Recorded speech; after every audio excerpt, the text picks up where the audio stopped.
Always a decisive man who kept his own counsel, Joao's father had retired suddenly and without fanfare. Joao had learned the news over a glass of port. He'd never cared for the taste, but, sensing the importance of the moment, drank it seriously. "I'm finished," his father had said simply. "You are captain now." "I'm not ready." "Perhaps not, but life is ready for you." And like that, at 19, Joao found himself the captain of the Alexandria. His life's ambition realized, and he didn't want it. Not under these circumstances. But he'd done as his father asked and became captain. That had been 6 weeks ago. There had never been any question of the crew following him. Joao had worked on the Alexandria for more than a decade and knew every inch of her.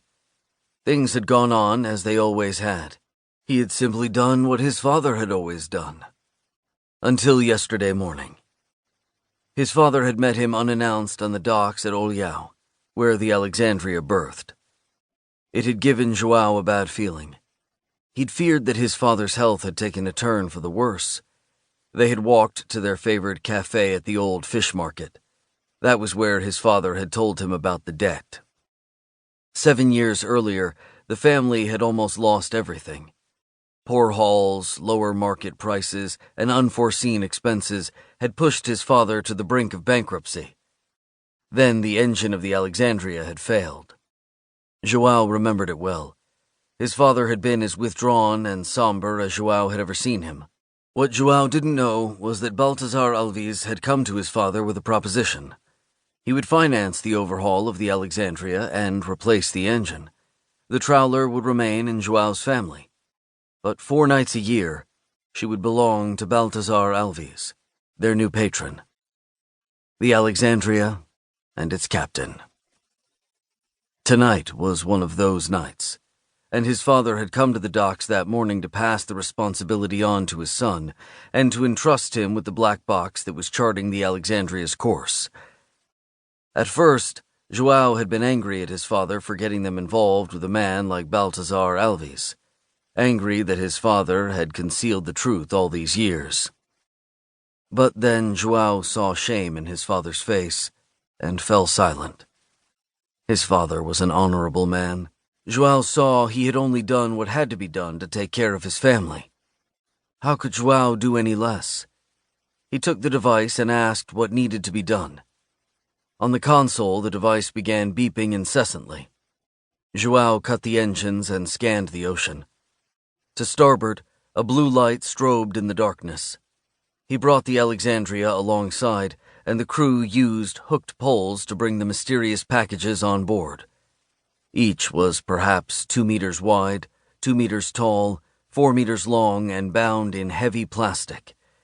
Impossible to tell what might be inside. Joao was curious to open one and find out, but his father had warned him above all else never to tamper with Baltazar Alves's cargo. Instead, Joao ordered the crew to stow the packages in the hold. He wondered how many other boat captains were working for Alves this night. He hoped not many. If the stories were true, then once a man was in Baltazar Alves's debt, he never left it. Joao pushed the thought aside and went to help the crew.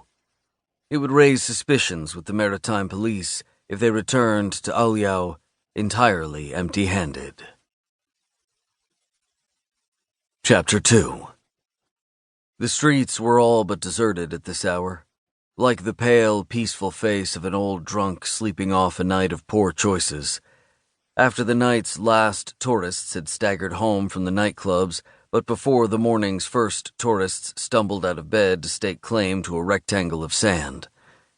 Before the sun climbed to its perch in the cloudless Mediterranean sky.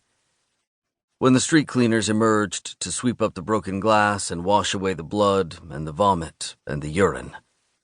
A dull reset before the good times rolled again. Gibson Vaughn's favorite time of day. The morning before the morning. Alone with his thoughts. Mercifully, he never remembered his dreams, hard memories of home, but he felt them in his body.